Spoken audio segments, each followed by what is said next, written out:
Amen. Amen. Salut tous ceux et celles qu'on n'a pas encore eu l'occasion de voir. Soyez les bienvenus dans la maison de Dieu. Parce que quand nous venons dans la maison de Dieu, nous venons toujours avec une espérance, en attendant quelque chose de la part de Dieu. Amen. Amen. Amen.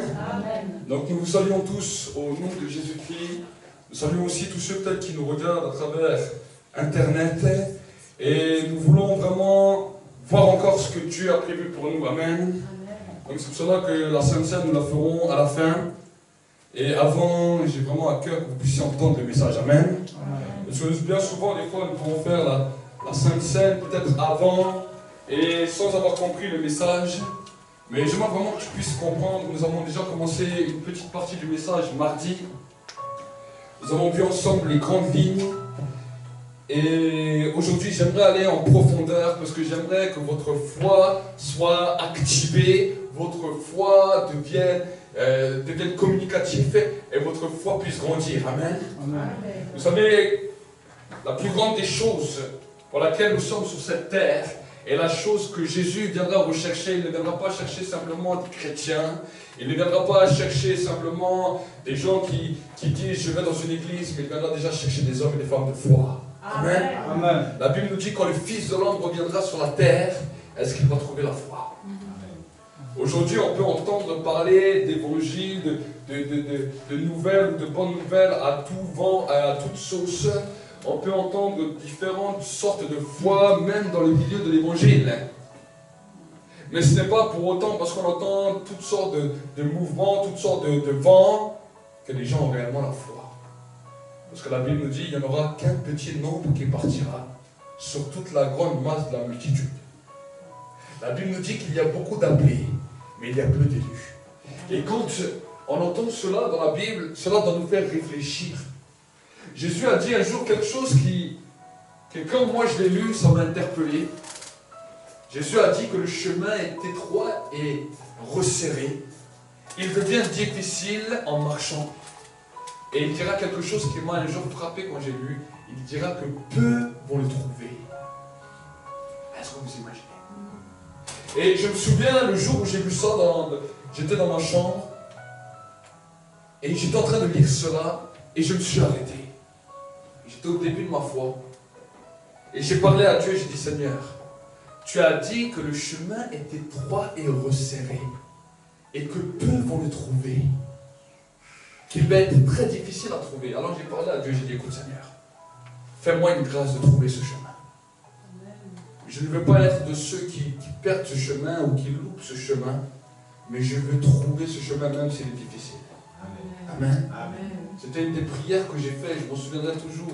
Je n'en ai pas porté au début, je n'ai pas compris au début ce que ça allait apporter dans ma vie.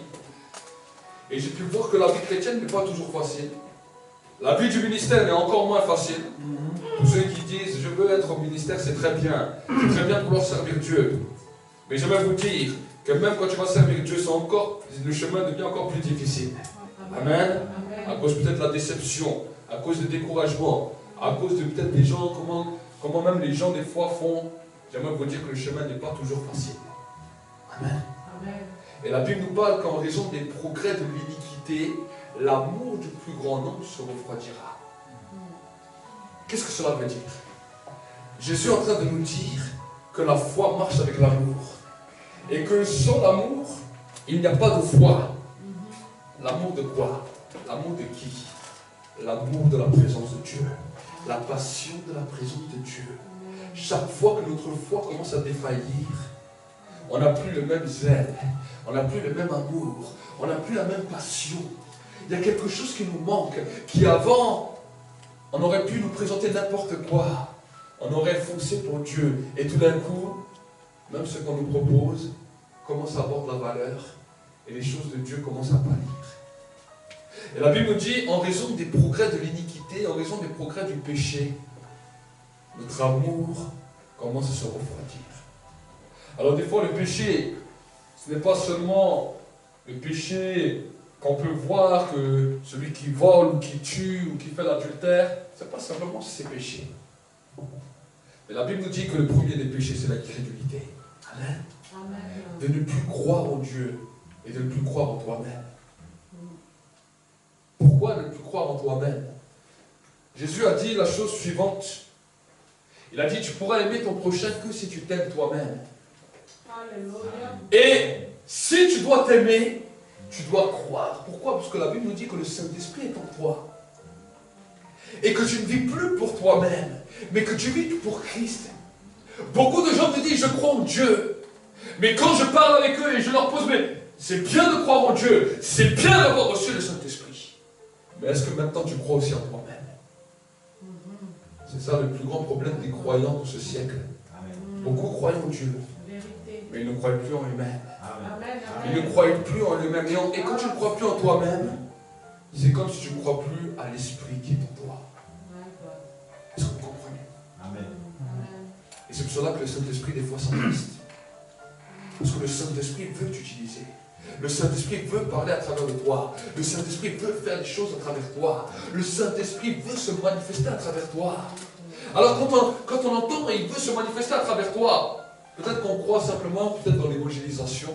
Peut-être qu'on va croire simplement dans la guérison. Mais j'aimerais me dire que le Saint-Esprit veut déjà se manifester à travers toi dans la prière. Amen. Amen. Amen. Dans ton temps de prière, quand le pasteur prêche, là tu arrives à mettre ta foi en action.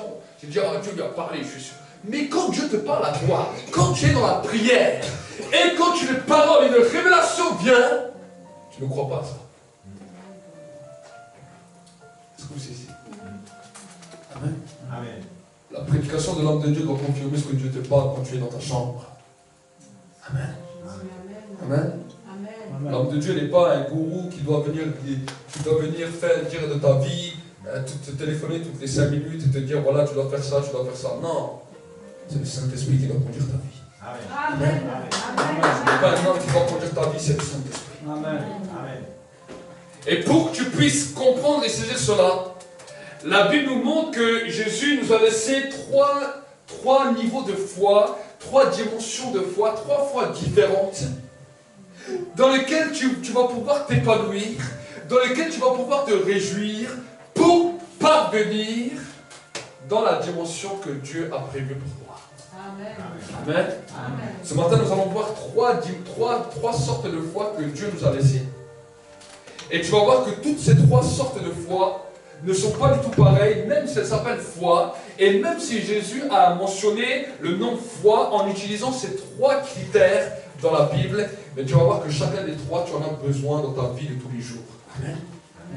C'est cela que j'ai expérimenté moi-même dans ma vie, et j'ai pu reconnaître dans quel moment Dieu me parlait et de quelle foi Dieu voulait me parler. Amen. Amen. Si même vous voulez prendre des notes, vraiment je vais vraiment vous encourager parce que c'est un message qui va vous fortifier. Amen. Amen. Amen. Amen. Amen. Il y a des moments où on peut prêcher, on peut proclamer des choses, on peut proclamer des paroles de foi, mais il y a des moments aussi où le peuple de Dieu a besoin d'être enseigné, où le peuple de Dieu a besoin de grandir, de comprendre, parce que l'enseignement ouvre l'esprit. Il y a des fois des choses que nous avons lues dans la Bible et relues dans la Bible, nous croyons les savoir. Mais quand nous sommes face à l'enseignement, nous voyons qu'en fait, nous avons mal compris les choses. Et c'est à cause de cela que nous n'avons pas réussi à obtenir des résultats. Amen. Jésus, à un moment donné, les disciples viennent chez lui et lui posent des questions. Mais Seigneur, nous prions beaucoup, mais nous recevons peu. Et Jésus leur dit, oui, c'est vrai. Vous priez beaucoup, vous demandez beaucoup, mais vous recevez peu parce que vous ne savez comment demander.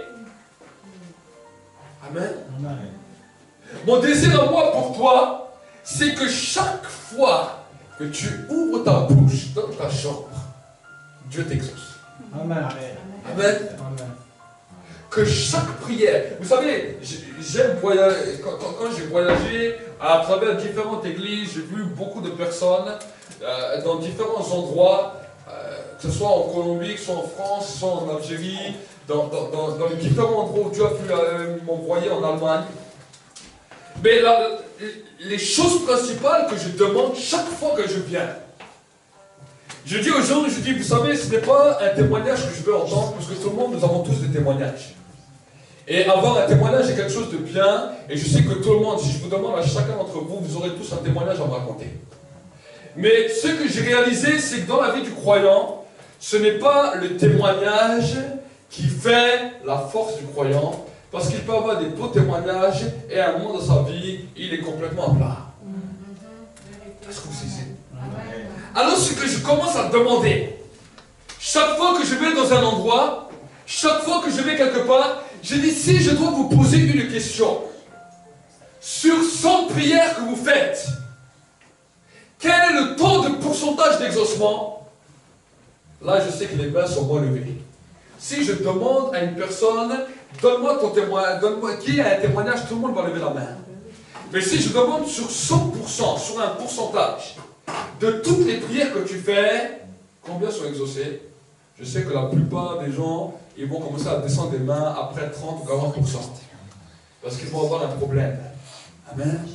Amen. Alors que Dieu n'est pas un menteur, Dieu a dit que tout ce que vous demandez, vous le recevrez avec foi. Amen. Tout. Amen. Amen. Et dans ma marche avec Dieu, vous pouvez demander à mon épouse. Ce n'est pas quelque chose pour me vanter que je dis, mais je sais que dans ma propre vie personnelle, ce que je demande personnellement à Dieu, j'ai 99,9% toujours de réponses positives. Amen. Vous pouvez demander à mon épouse. Je les vois régulièrement. Je ne vous dis pas 100% pour pas dire oui, ce pasteur se vante. Mais je sais que chaque chose que je demande à Dieu, Dieu me répond. Amen. Et j'aimerais vous dire, je ne suis pas différent de vous, mais si Dieu répond, c'est à cause d'une chose. C'est parce que j'ai découvert quelques secrets de la Bible que j'aimerais vous partager avec vous. Amen. Amen. Amen. Amen. J'ai découvert une chose. C'est que dans la dimension du ministère, les choses du ministère, c'est Dieu qui décide. Amen. Amen. La chose de ma vie privée, c'est entre moi et Dieu et c'est ma foi. Amen. Mais la dimension du ministère, ce n'est pas moi qui décide, c'est lui qui décide. Amen. Parce que des fois, les gens me disent, ah, mais alors si tu as tant et tant de pourcentage, alors dans le ministère. J'aimerais vous dire, dans le ministère, c'est Dieu qui décide.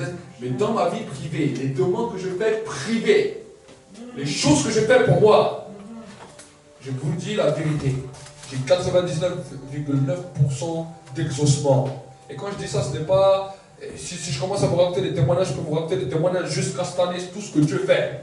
Les unes derrière les autres. Tout ce que je veux, tout ce que j'ai toujours voulu, Dieu me donne toujours tout. Amen. Amen. Amen. Ce n'est pas de la vantardisme.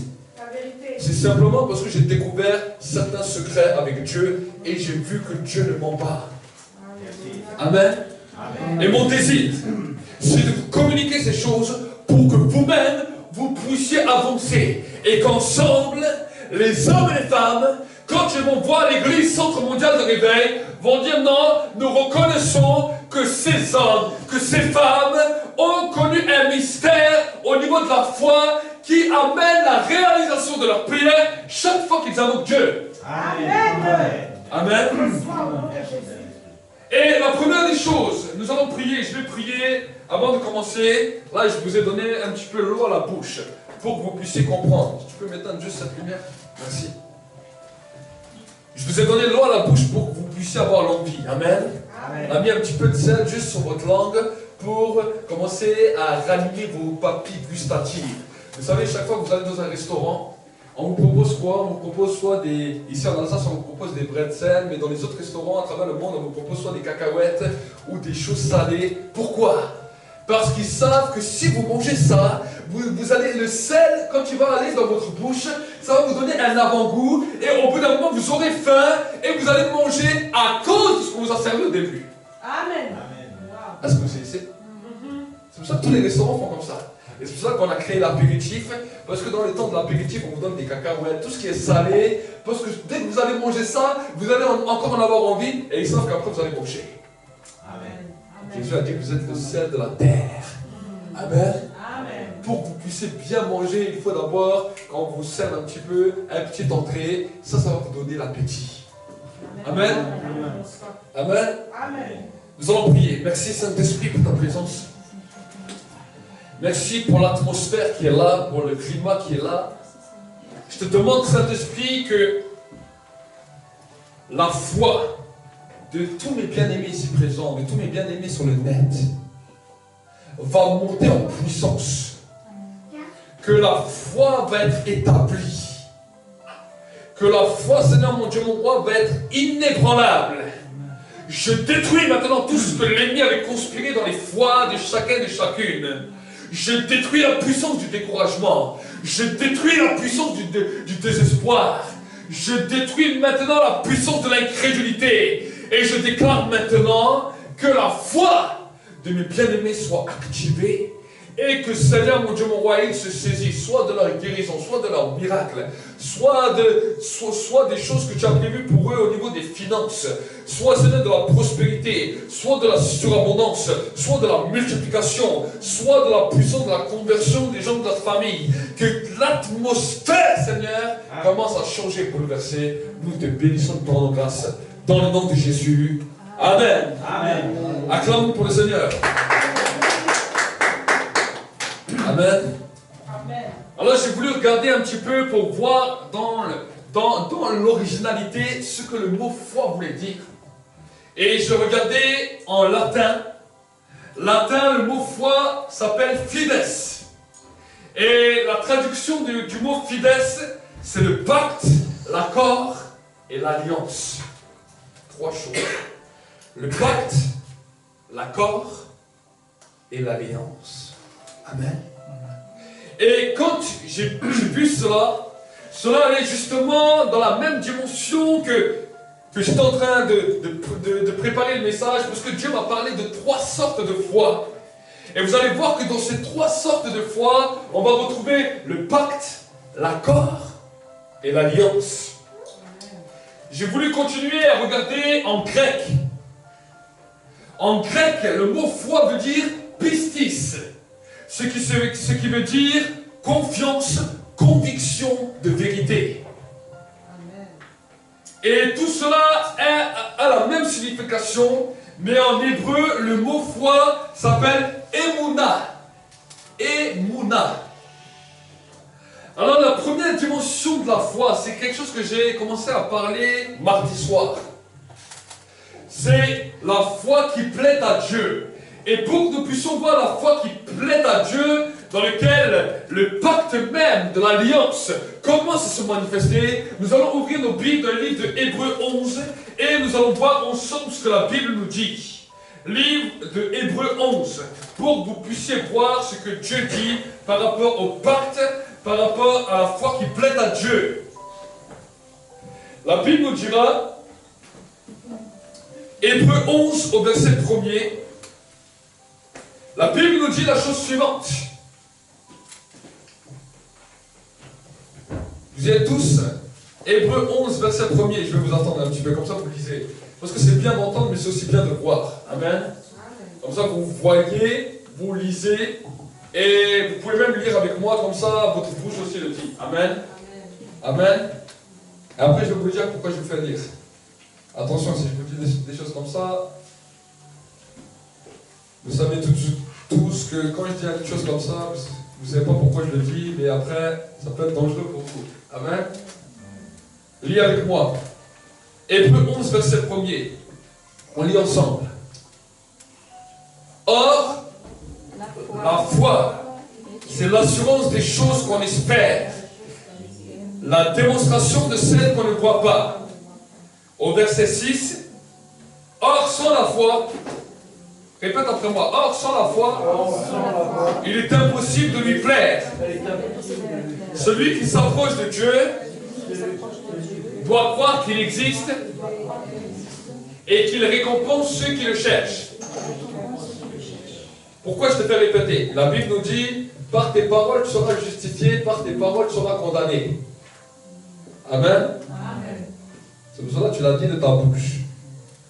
Donc ce que tu as dit de ta bouche, c'est quelque chose que tu vas commencer à mettre en pratique. La Bible nous dit que la foi qui plaît à Dieu, c'est de croire qu'il existe et qu'il est le rémunérateur de ceux qui le cherchent.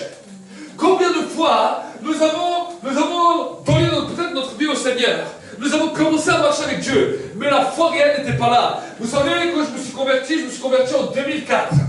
Et je me suis converti d'une manière radicale avec Dieu. Je croyais que l'islam était la vérité, mais quand j'ai commencé à lire la Bible, j'ai reçu ce qu'on appelle le baptême du Saint-Esprit. Le feu de l'Esprit est descendu sur moi et j'ai commencé à parler en d'autres langues. Quand j'ai commencé à expérimenter cela, j'étais choqué, j'ai posé ma Bible. J'ai dit à Dieu, qu'est-ce que c'est que cela? Et j'ai mis Dieu au défi, je voulais connaître quelle était la vérité. Et le jour d'après,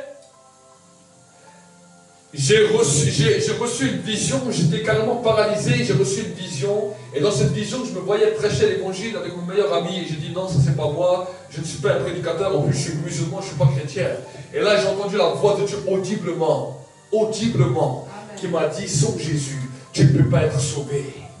À partir de ce moment-là, j'ai accepté le Seigneur, j'ai commencé à marcher avec Dieu, et j'ai commencé à lire ma Bible, à grandir avec Dieu, au point que 2 ans plus tard, je suis devenu pasteur. J'étais d'abord prédicateur de rue, et 2 ans plus tard, j'ai commencé le ministère pastoral en 2006.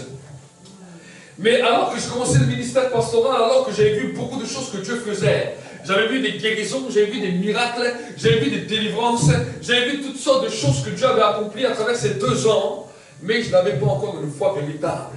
Parce qu'à l'intérieur de moi, la foi n'était pas encore posée. Ce n'est pas parce que tu vois les signes sur la vie d'une personne que sa foi est posée. Ça, c'est l'onction que Dieu donne. Suffit qu'il commence à jeûner, suffit qu'il commence à prier, alors Dieu va le mettre à part. Dieu va le oindre et des signes et des miracles vont l'accompagner. Mais ça ne veut pas dire que sa foi est posée. Prêche, pasteur. Amen. C'est la vérité. Moi, ça m'est arrivé. Les gens croyaient que j'avais une grande foi. En vrai, je n'avais aucune foi du tout. Même moi-même, des fois, j'étais étonné chaque fois qu'un signe se passait. Oh, Seigneur. Chaque fois que je voyais même des fois des délivrances, des libérations, j'étais même moi-même étonné. Parce que je n'y croyais pas moi-même. Mais un jour, Dieu m'a amené dans un niveau où là, j'ai commencé à comprendre la foi. C'était en 2006. Je venais de commencer le ministère pastoral. Et mon épouse était enceinte de notre premier enfant, Manassé. Et alors qu'elle était enceinte, elle a accouché prématurément au bout du 6e mois. Et au bout du 6e mois, je m'en souviendrai toujours, il avait le canal artériel, la veine du cœur qui est restée ouverte. Et la médecine le condamnait. Parce qu'il fallait chaque fois réanimer le cœur et le ramener à la condition normale. Et quand l'enfant est né, 2-3 docteurs sont venus me voir, ils m'ont dit, écoutez, monsieur Zoua, est-ce qu'on peut venir vous parler? J'ai dit oui, qu'est-ce qu'il y a? Il me dit, votre enfant va mourir. C'est ce que les docteurs m'ont dit. Moi, j'ai pris mon courage à 2 mains. J'ai dit, moi, je suis prédicateur. Dans ma tête, dans mon cœur, je me suis dit, moi, je suis prédicateur, je prêche l'évangile. Je prie pour les gens, je vois des guérisons, je vois des miracles. Je dis, je ne peux pas accepter cette parole. Et j'ai regardé ce docteur. Je dis, écoutez-moi bien. J'ai dit, vous avez la parole de la terre, mais moi, j'ai la parole du ciel. J'ai dit, cet enfant, il va sortir. Amen. Et j'ai commencé à jeûner. Mais je vais vous dire la vérité, quand j'ai dit cette parole, je n'avais aucune foi. J'avais un espoir que Dieu allait agir, parce que je le servais, mais je n'avais aucune foi.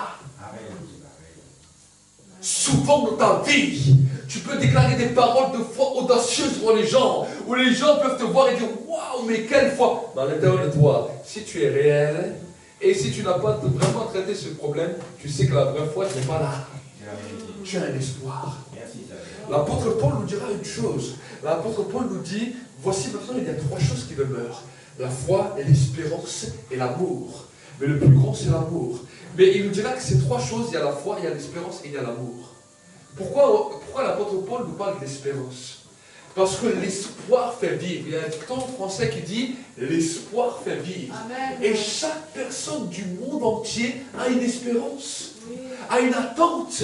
Quand des fois tu es dans les problèmes, des fois quand tu es dans les difficultés, ce n'est pas la foi qui est agissante, mais c'est ton espérance. Tu crois que Dieu va, tu espères que Dieu va agir, mais dans ta tête tu as déjà un plan si Dieu n'agit pas. Oh Seigneur Jésus. C'est pour ça que je dis que la foi n'est pas consolidée totale. Parce que si la foi est consolidée totale, premièrement tu le crois dans ton cœur et deuxièmement l'exaucement est là. Amen. Amen. Amen. La foi amène l'exaucement. Quand il y a un manque d'exaucement, c'est qu'il y a seulement l'espérance. Et moi, ce jour-là, je n'avais pas vu d'exaucement. Je n'ai pas vu mon fils guéri quand j'ai dit ces paroles. J'ai dit une parole au docteur. Et dans ma tête, je me disais, imagine si cette parole que le docteur a dit est vraie. Moi qui commence à prêcher devant tout le monde, moi qui est le beau parleur devant tout le monde, comment ils vont me faire? J'ai commencé à jeûner. J'ai jeûné. Et pendant tout le temps que je jeûnais, je croyais que Dieu allait me répondre en jeûnant et qu'il allait guérir l'enfant en jeûnant. J'ai jeûné 14 jours. Ce n'est pas le jeûne qui l'a guéri. Est-ce que vous savez? Parce que le jeûne ne vous amène pas vos guérisons, le jeûne ne vous amène pas votre miracle, le jeûne ne vous amène pas l'exaucement. Le psalmiste David disait, j'humiliais mon âme par le jeûne, la prière. Le jeûne, c'est quoi? Le jeûne est simplement là pour humilier notre âme, pour que nous humilions devant Dieu, pour être prêts à recevoir la parole que Dieu veut nous donner. Amen. Amen. Amen. Cela sert le jeûne. Sinon, il y aurait certaines nations du monde qui auraient tous les exaucements du monde. Oui, merci. Parce que ce n'est pas les chrétiens qui jeûnent le plus. Amen. Si tu crois que parce que tu jeûnes plus, j'ai vu des pasteurs qui jeûnaient 30 jours, 40 jours, 50 jours. Et quand je parlais avec eux, il me dit, mais j'ai beau jeûner, je ne vois pas d'exaucement. Et quand je parlais avec eux sur la foi, je dis, vous avez un problème avec la foi, tu peux jeûner autant que tu veux. Si la foi n'est pas établie, si la foi n'est pas réelle, alors ton jeûne, c'est simplement une grève de la faim. Amen. Merci, pasteur. Est-ce que vous savez? Amen. Oui. Par contre, si tu sais, parce que pourquoi les gens ont sacrifié le jeûne en disant, on a limite fait du jeûne une idole. Oh, si tu jeûnes, Dieu t'exauce. C'est faux! Amen. Combien même de personnes, des fois, ils jeûnent en Afrique, ils n'ont même rien à manger. Et c'est pas pour autant que le lendemain, ils ont tout ce qu'ils veulent. Est-ce que vous savez? Amen. C'est pas le jeûne. Parce que si le jeûne, tu ne comprends pas à quoi il est vraiment destiné, quand tu jeûnes, tu perds ton temps. Mais si tu sais que quand tu jeûnes, tu t'humilies, alors à ce moment-là, tu diras à Dieu, Seigneur, je m'humilie devant toi, pour que toi tu grandisses. Et là, le jeûne a de la valeur. Amen. Moïse a jeûné. Et la Bible nous dit qu'il était l'homme le plus humble de toute la terre. Est-ce que vous savez? Parce qu'il avait compris l'importance du jeûne. Pourquoi Moïse a jeûné? Parce qu'avant, il est venu aussi dans la présence de Dieu. C'est pas parce qu'il a jeûné qu'il allait dans la présence de Dieu. La première fois qu'il est allé dans la présence de Dieu, il n'a pas jeûné. Mais la parole de Dieu n'a pas pu pénétrer son cœur au point qu'il s'est rebellé contre la parole de Dieu. Il est venu dans la présence de Dieu. Dieu lui a parlé face à face au niveau du buisson. Et Dieu lui a dit, Moïse, je t'ai choisi parce que je t'envoie vers tes frères pour les libérer de l'esclavage. Moïse, son cœur n'était pas préparé. Il a dit à Dieu, envoie qui tu veux. Quand il est parti de cet entretien, la Bible nous dit que Dieu est retourné et il a dit, je vais tuer cet homme. Est-ce que vous savez? Dieu est venu, il a voulu le tuer. Et quand Moïse a vu que Dieu a voulu le tuer, sa femme est venue à faire un acte, elle a circoncis son fils, elle a pris le prépuce, elle l'a mis sur son Moïse, elle a dit, tu es pour moi un époux de sang. Et Dieu s'est arrêté. Elle a dit, elle a compris. Est-ce que vous savez? Quand Moïse a vu ça, il a dit que jamais je peux aller comme ça dans la présence de Dieu. Je dois m'humilier pour que ma bouche ne parle pas trop vite quand je suis en sa présence. Amen. Amen. Quand l'apôtre Paul nous dira de mettre un mort à notre bouche, c'est ça. Elle dit jeûne, comme ça ta bouche elle est plus faible. Sinon ta bouche parle trop. Amen. Amen. Amen. Tu t'humilies pour que Dieu t'élève. Ça c'est le jeûne. Ça c'est la parenthèse. Mais quand j'étais dans ce temps, et je m'en souviendrai toujours. J'attendais, je priais, je déclarais, je prenais l'enfant, je disais au nom de Jésus sois guéri, j'imposais les mains, je déclarais tout. Mais je n'avais aucune foi. Je faisais comme j'ai fait quand je faisais mes réunions. Je faisais comme je fais, mais dans les réunions, c'était l'appel au ministère. C'était l'onction qui agissait. Mais ce n'était pas ma foi. Amen. C'était que quelqu'un mettait sa foi en action à cause de l'onction qui était sur moi et il recevait. Mais moi, je recevais très peu de résultats quand moi je priais. Je vous dis la vérité. Quand je priais pour moi, je recevais très peu de résultats. Et même au début, mon épouse a dit, elle me dit, chaque fois qu'une personne vient et tu pries pour elle, elle reçoit des résultats et toi tu ne reçois pas. Et Dieu, alors on doit faire quoi? Je dois me divorcer d'avec toi, tu pries pour moi, je reçois tout ce que j'ai et après on se remarie ensemble. C'était un point comme ça, mon épouse me disait ça. Elle me dit, quand tu pries pour les autres, ça a des grands résultats. Quand tu pries pour toi, il n'y a rien. Parce que Dieu est en train de travailler ma foi. Amen. Amen. Et je m'en souviendrai toujours. À un moment donné, j'étais découragé. J'étais là devant l'enfant, je ne savais même plus comment prier. Je priais tous les jours. Je passais je ne sais pas combien d'heures par jour à prier sur l'enfant, à prier. Vous savez, j'étais devant la couveuse, j'imposais les mains, je mettais l'huile partout, je mettais l'huile dans la couveuse, je mettais l'huile sur l'enfant, je mettais l'huile dans toute la chambre. Et je priais, je déclarais, je priais. Il n'y a rien qui se passait. Rien, rien, rien, rien. Et quand vous vous trouvez devant une situation où rien ne bouge, malgré que tu pries, malgré que tu jeûnes, malgré que tu fais tout, ça c'est le plus terrible. Tant que tu n'as rien fait, tu peux dire, ah oui, mais si je fais encore ça, ça marche. Mais si tu as tout fait et que rien ne marche, tu es là, tu dis, alors j'ai un sérieux problème. Et là, alors que j'étais comme ça, Dieu me parle, Dieu pousse encore le doigt et il me pose une question qui ébranle toute ma vie entière.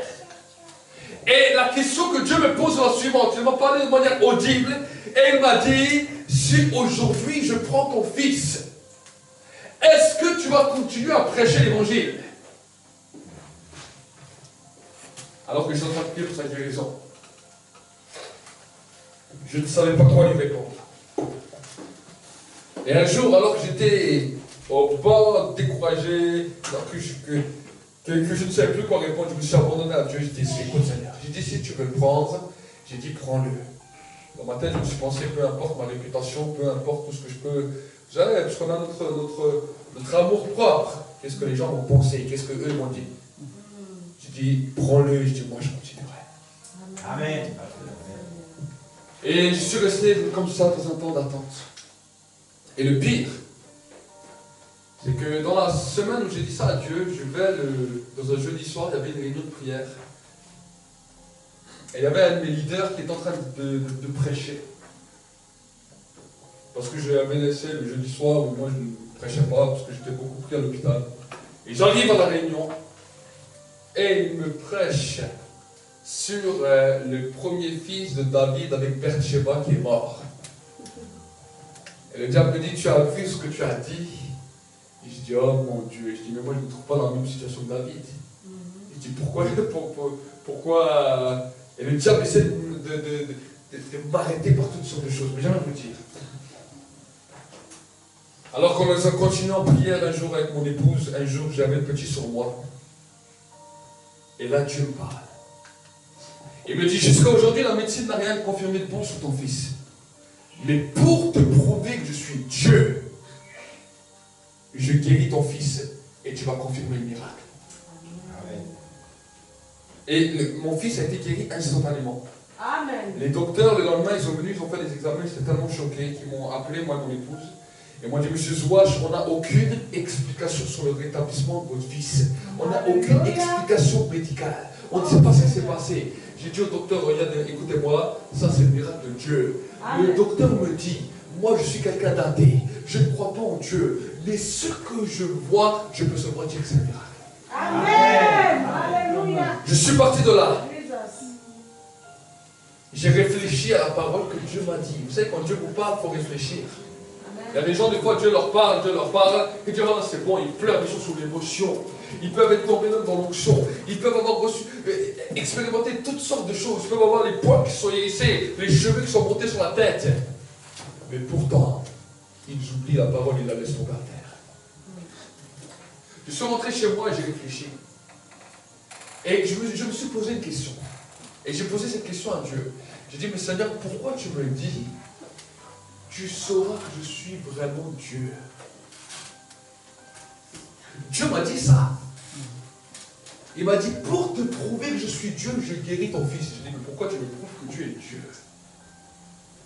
Et le Saint-Esprit a commencé à parler. Il m'a dit, parce que tu t'es converti à cause de l'expérience, mais à l'intérieur, tu ne le crois pas encore. J'étais dans le ministère. Je voyais déjà des guérisons, je voyais des délivrances. Tout le monde croyait que j'étais arrivé au summum. J'avais 23 ans. Les jeunes me regardaient avec des grands yeux. Je pouvais prêcher la parole. Parce que Dieu m'a donné les dons. Il y avait l'onction. Et pourtant, malgré tout ça, À l'intérieur, je ne croyais pas. Et c'est là où j'ai commencé, où le Seigneur a commencé à me faire, j'ai raconté ça mardi, où j'ai tourné autour d'une table pendant 30 minutes. Seigneur, je crois que tu existes et que tu es le rémunérateur de ceux qui le cherchent. 30 minutes, j'ai dit ça, jusqu'à que la foi a commencé à percer, la foi a commencé à venir.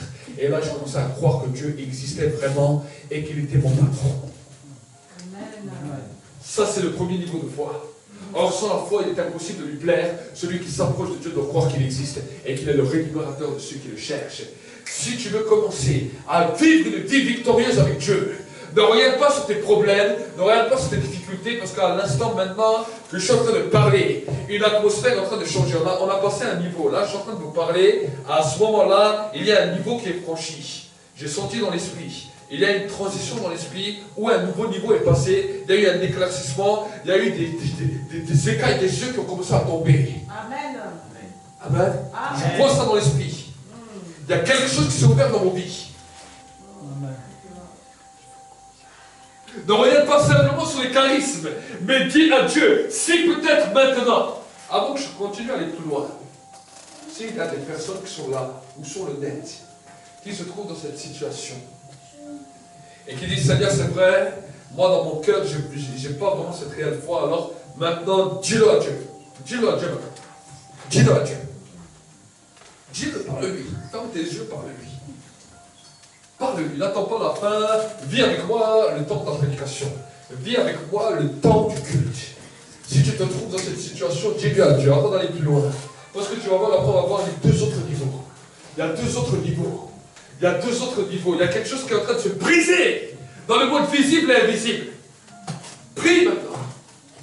Parle à Dieu. Père Noël n'est pas là pour te juger, pour te critiquer. Si tu n'as pas cette foi et que Jésus revient, ben tu restes sur terre. C'est clair. C'est pas moi qui le dis, c'est la parole de Dieu. Tu peux vivre des choses avec Dieu. Tu peux vivre des grandes choses avec Dieu. Mais cette foi doit être incorporée dans ta vie. C'est peut-être les cailloux sur ce chemin difficile. C'est peut-être des fois le sentier qui s'est rétréci. Ou la marche difficile. Mais c'est cela que je dois faire.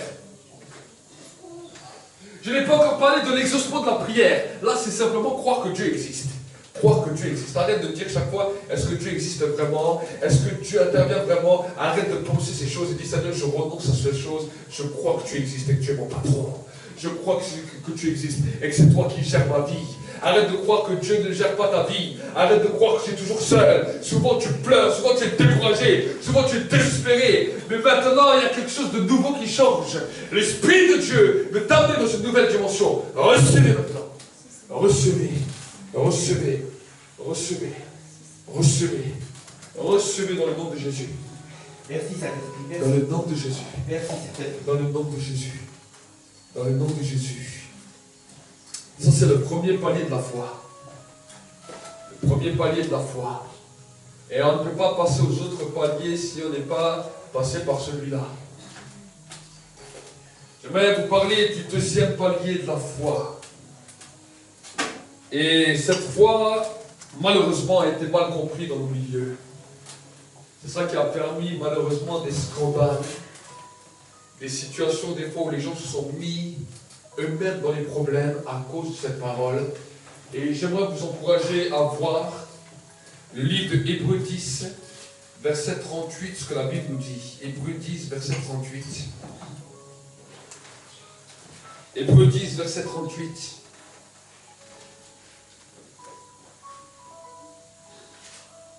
On va commencer par le verset 37. La Bible nous dit, car encore un peu de temps, bien peu, et celui qui doit venir viendra. Il ne tardera pas. Et mon juste vivra par la foi. Mais s'il se retire, mon âme ne prendra pas plaisir en lui. Amen. L'apôtre Paul est en train de dire que mon juste vivra par la foi.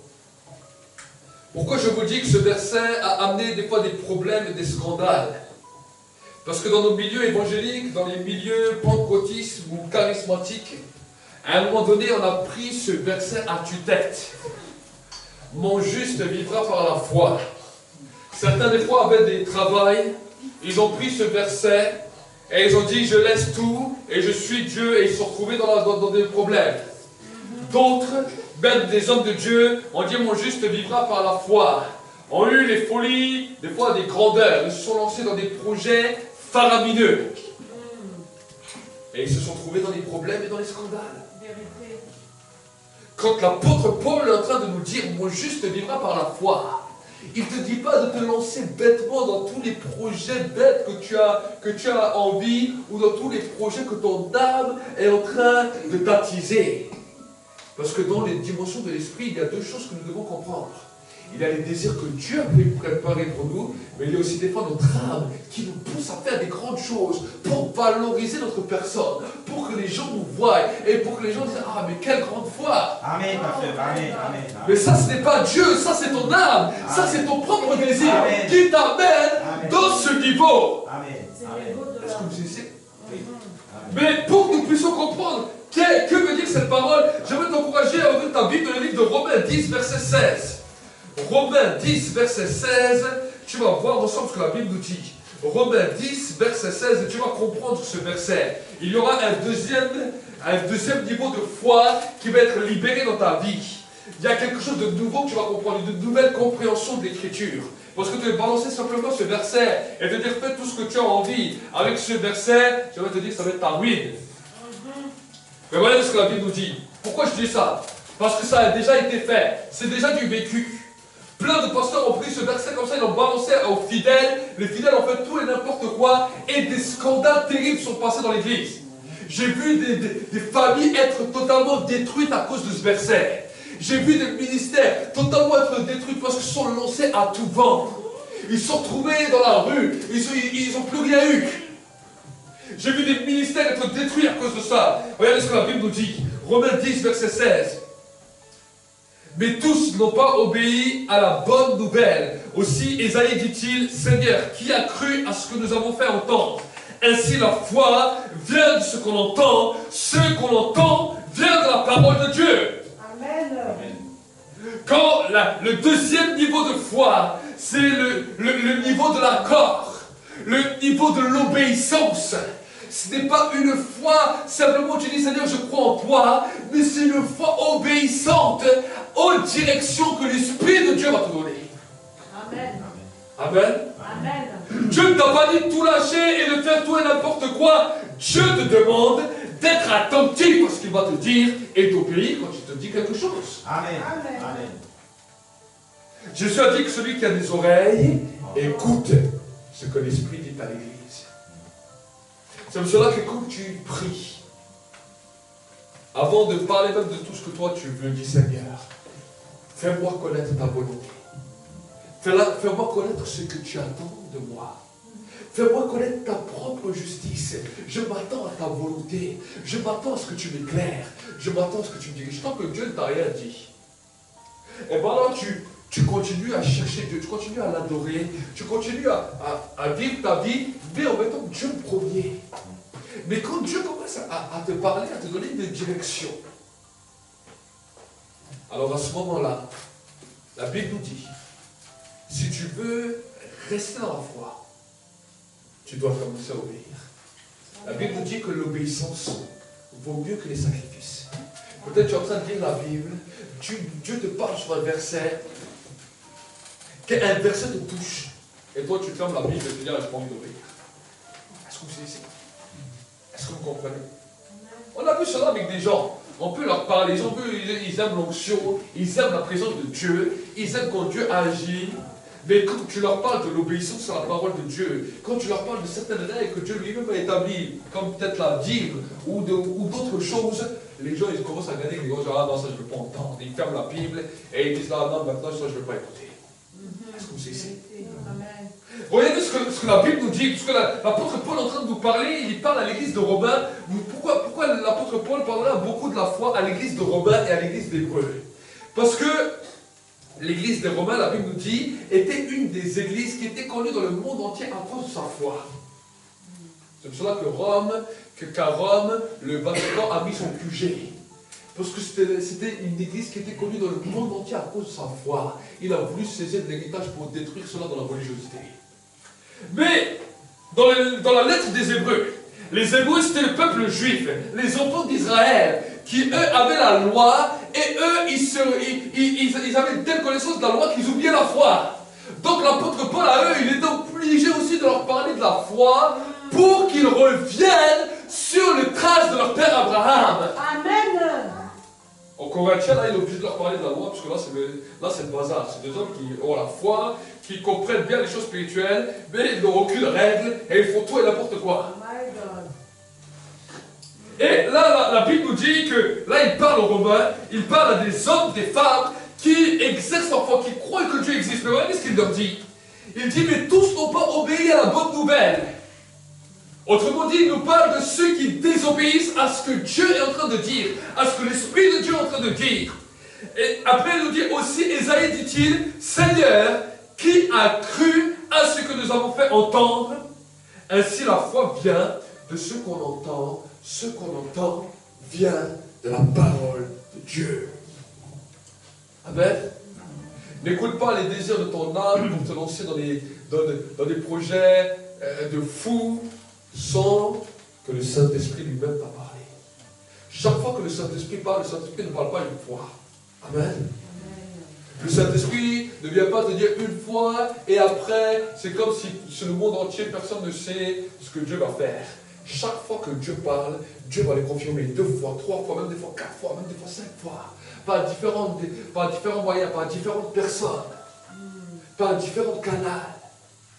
Et c'est cela moi-même avant que j'entre dans le ministère, j'attendais. Je ne voulais pas me lancer, ni même dans le ministère, ni même à commencer quelque chose, sauf que Dieu ne m'a pas parlé. Amen. Amen. Mais quand Dieu m'a parlé, alors là je devais obéir. Amen. Et dans les choses de la vie, souvent Dieu m'a parlé, et des fois au début, j'obéissais pas, et quand j'obéissais pas, ça y est, je me trouvais triste. J'attristais l'Esprit de Dieu, et quelque chose dans ma foi commençait à disparaître. Mais chaque fois que je me repentais, et que je dis Seigneur, tu m'as parlé là, et je veux obéir, je reviens sur ma décision, je veux t'obéir. Alors à ce moment-là, la foi qui te fait vivre commence à recouler. Amen. Amen. La première des foi est une bonne foi. La foi de croire en Dieu. Mais la Bible nous dit que les démons ont aussi cette foi. Mais pourtant, ils ont été éjectés du ciel. La Bible nous dit que les démons croient et ils tremblent. Mais pourtant, ils n'obéissent pas. Est-ce que vous imaginez? Ils croient et ils tremblent, mais ils n'obéissent pas. La première des fois est nécessaire pour chaque homme. Tu dois croire et trembler peut-être devant Dieu, c'est bien. Mais le deuxième des niveaux de foi, c'est l'obéissance. L'obéissance vaut mieux que tous les sacrifices. Amen. Amen. Un jour, une femme, je faisais une réunion à Kemps l'année dernière, et une jeune fille vient. Et c'était une jeune fille qui avait touché au truc bouddhisme, elle était dans toutes les genres de doctrines, elle croyait que toutes les religions étaient bonnes. Et la première fois que je viens et je parle avec elle, elle me faisait comme ça. Elle me faisait comme ça, je faisais comme ça dès que je parlais. Et au bout d'un moment, elle me dit, ah, c'est bien ce que vous avez dit, ça m'a fait du bien. Et elle me parlait comme ça. Et je lui ai dit, je voulais vous poser une question, où en êtes-vous avec votre foi? Alors elle me parle des grands sages de l'Inde, de toute une genre de philosophie. Elle me dit, ah, mais vous savez, on est tous bons, Dieu est bon, Dieu est... Elle me racontait tout un discours de Dieu. Et je lui ai dit, écoutez, est-ce que je peux vous dire quelque chose, madame? Elle me dit oui. Je dis, vous savez quoi? Les démons croient aussi. Et ils agissent avec tremblement devant Dieu. Et pourtant, ils vont en enfer. Je lui ai dit seulement cette parole. Ça a été un électrochoc. Elle est repartie, elle ne m'a rien dit. Mais 2 semaines après, elle est venue, elle m'a dit, vos paroles m'ont poursuivi, j'ai donné ma vie à Jésus. Alléluia, Amen. Amen. Amen. Et après, elle a été baptisée l'année dernière. Et elle marche avec Dieu. Amen. Pourquoi je vous dis ça? Parce que vous savez, on est dans un monde bisounours. Dieu aime tout le monde, Dieu est amour, Dieu comprend tout, Dieu est bon, Dieu est miséricordieux. Mais j'aimerais vous dire que si je vous donne un message comme ça, et que demain vous allez en enfer, vous allez dire que c'est à cause de toi que je suis en enfer. Tout à fait. Amen. Amen. Les démons croient aussi. Le premier niveau de foi, même les démons croient même mieux que nous.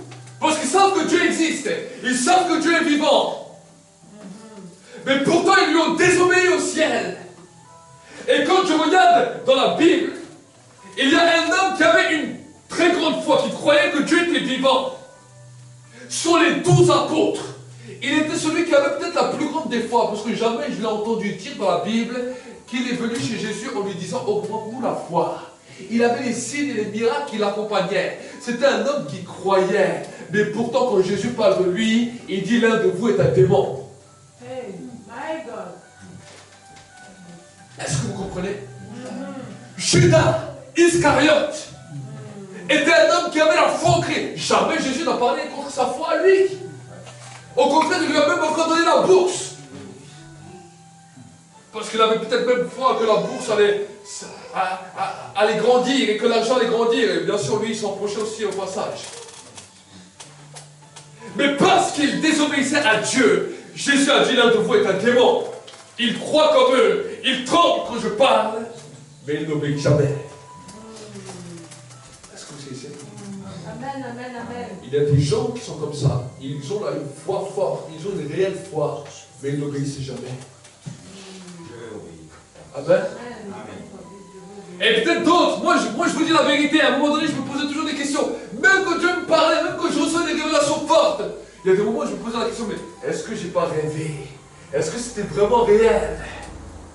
Et des fois je me posais la question, et ici peut-être c'est parce qu'on est dans un monde cartésien ici en France, où on nous a lobotisé dès l'enfance pour ne pas croire.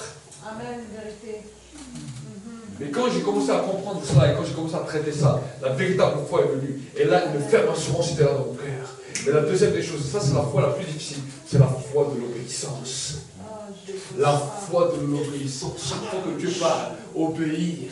Des fois, on n'a pas envie d'obéir. Des fois, Dieu nous demande des toutes petites choses. Mais ce n'est pas parce que c'est une petite chose que Dieu te demande que tu dois désobéir. Amen. Amen. Si Dieu te demanderait un projet faramineux, tu le ferais. Mais parce qu'il te demande une petite chose, alors tu ne le fais pas. Amen. Amen. C'est cela que les disciples disaient. Chaque fois que Jésus leur parlait de certaines choses, on peut voir un moment où Jésus leur parle sur le mariage, leur parle ça. Et là, les disciples, ils leur parlent des règles simples. Là, les disciples disent, mais Seigneur, augmente-nous la foi. On nous parle de pardonner nos ennemis, de pardonner à ceux qui nous ont fait du mal. Jésus leur demandait rien de spécial. Il leur demandait des choses naturelles. Et là, ils viennent devant lui, ils disent, mais Seigneur, c'est pas possible ce que tu dis. Alors ils essaient de trouver des compromis. Pierre essaie de trouver un compromis. Il dit, mais jusqu'à combien de fois je vais pardonner? S'il vient, il me prend la tête 10 fois dans la journée. Je vais lui pardonner 7 fois, les 3 autres, je lui mets une raclée.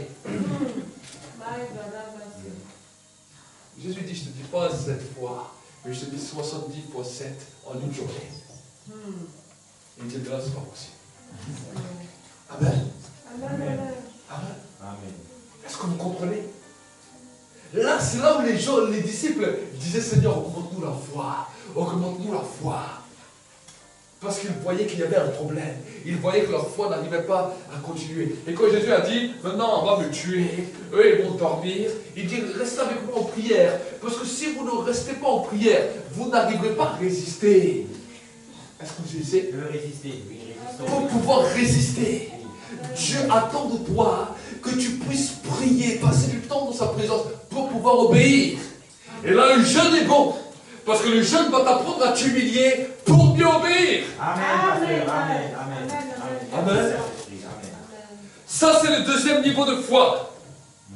Et je vais vous dire que malheureusement, c'est dans ce niveau de foi que beaucoup de croyants se font disqualifier. Est-ce que vous savez? Beaucoup d'hommes, de femmes se font disqualifier. Et c'est à cause de cela que le ciel est difficile. Parce que obéir aux hommes est facile, mais obéir à Dieu est difficile. On peut voir Saül. Saül, pour conserver la royauté, pour conserver l'onction, pour conserver le mandat que Dieu lui avait donné, il devait obéir à la lettre quand le prophète Samuel lui parlait. Mais nous pouvons voir que la première erreur, Dieu ne l'a pas réprimandé pour la première erreur, ni pour la deuxième erreur. Mais quand à un moment donné, il a dépassé les bornes, à force de la désobéissance à la désobéissance, il a fait l'interdit qui lui a fermé toute la royauté. Amen. Il allait faire lui-même le sacrifice alors que Samuel lui avait dit. Il lui avait dit, je viens dans 7 jours. Amen. Il y a des moments où Dieu va te dire, attends, je viens. Merci, Seigneur. Il y a des moments où Dieu, dans des situations que tu as difficiles, l'armée des Philistins était là. Saül avait l'onction.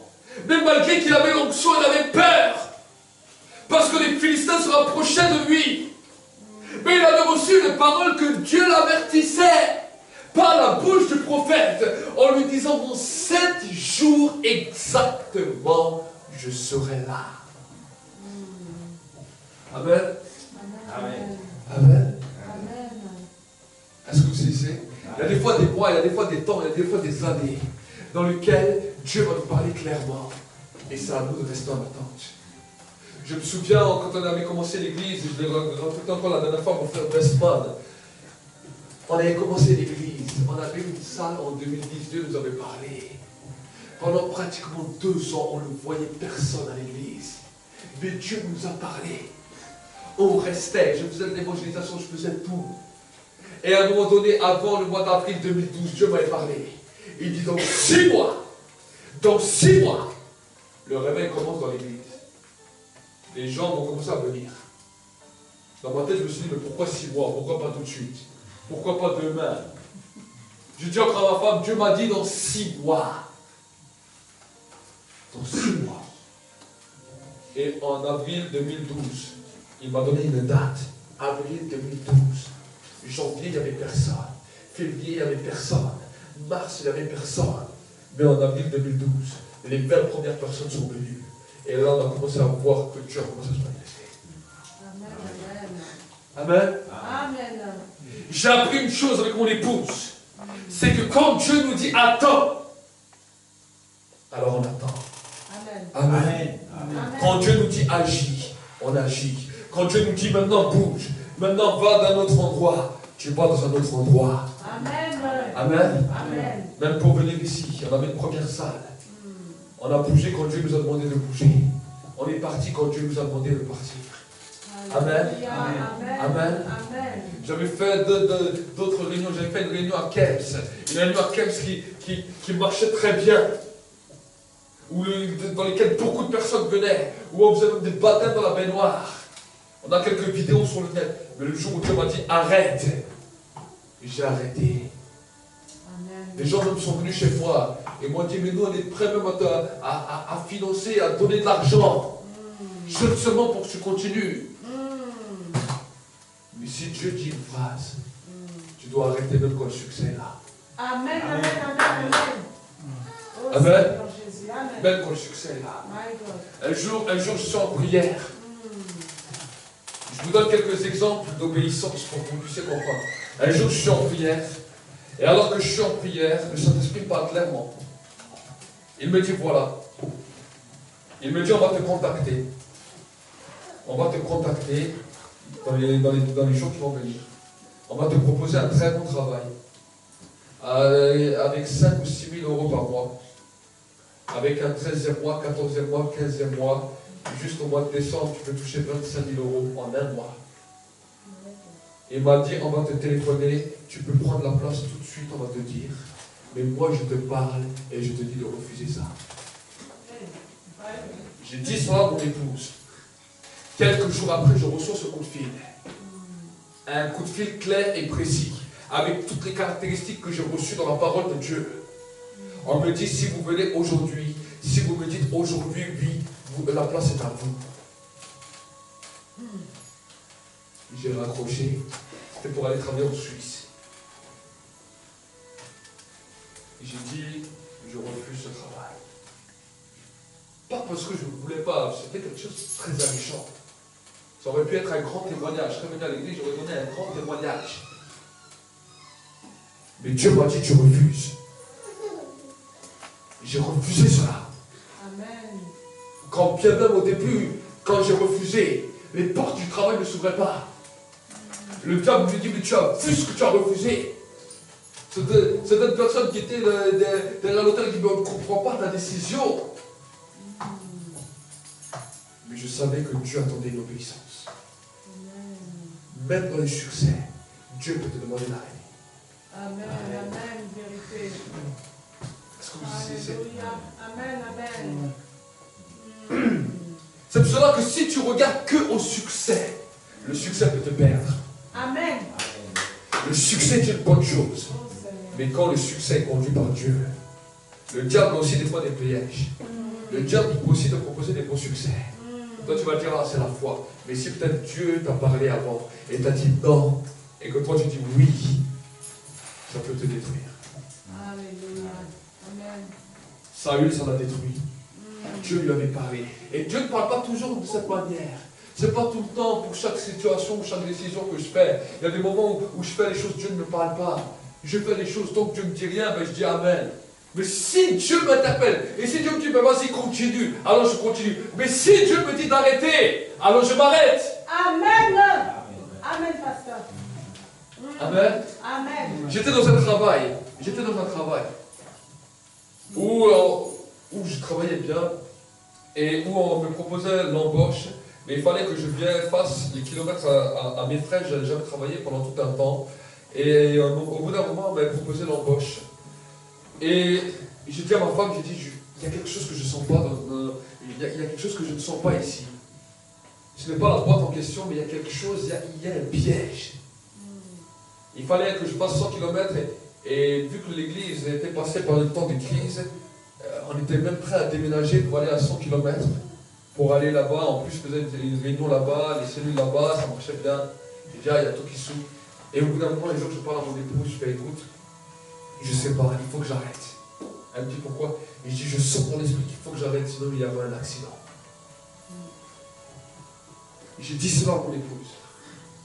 Et l'entreprise insistait parce qu'ils voulaient me garder. Et après, je dis non, écoute, on arrête là, je reste là. Je suis parti. Et 2 semaines, 3 semaines après, mon collègue qui faisait le même travail que moi, je l'ai eu au téléphone et il a fait un accident avec le camion. Il est passé à ça de l'arbre et le camion était carrément couché et c'était à ça de la cabine, là où il était assis. Et j'ai dit à mon époux, j'ai dit, mais je te l'avais dit. Merci Seigneur, il a eu quelques trucs à la jambe. L'arbre est passé à côté de ça de moi. Mais je sais que si j'aurais désobéi, l'arbre il serait peut-être passé sur moi. Est-ce que vous saisissez? Combien de gens sont morts prématurément? Des fois des serviteurs, des ministères, que Dieu utilisait puissamment, partis. Écoutons ce que Dieu dit. Il y a des choses, il y a des signes. Amen. Dieu parle. Dieu parle. Et Dieu attend de nous l'obéissance. Et cette foi est importante. C'est pour ça que je m'étends un peu sur cette foi. Parce que c'est une foi qui est mécomprise, méconnue dans le corps de Christ. Chaque fois qu'on nous parle de foi, on nous parle des grands projets, on nous parle de succès, on nous parle de toutes ces choses. Mais on ne nous parle pas de la foi qui nous fait vivre.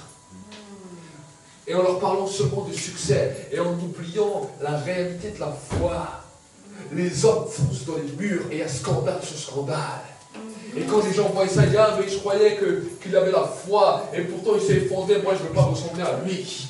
Les gens ne suivent même plus les hommes de foi. Le modèle de foi a été détruit. Parce que les modèles d'Abraham, les modèles d'Isaac, les modèles de Jacob, c'était des hommes qui attendaient que Dieu leur parlait et qui bougeaient quand Dieu leur parlait. Il y a des fois du temps où Dieu les reprenait. Et quand Dieu leur parlait, à un moment donné, quand ils obéissaient, la Bible dit, Abraham crut et cela lui fut compté comme justice. Tu veux voir tes péchés pardonnés. Tu veux voir tes péchés pardonnés.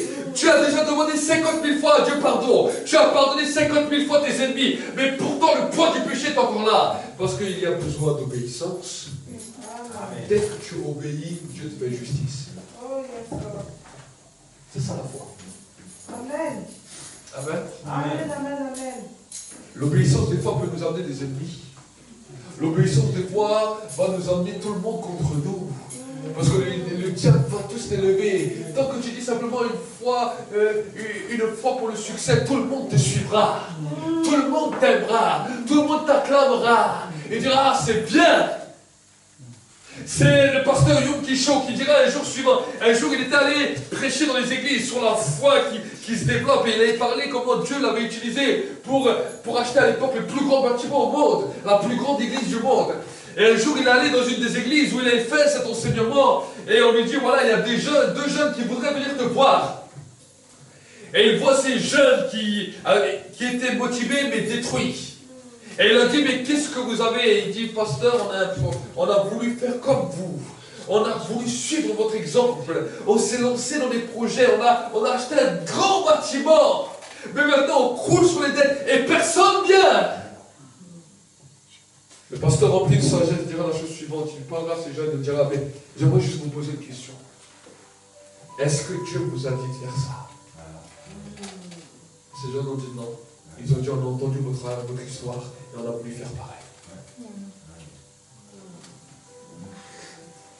Amen. Amen.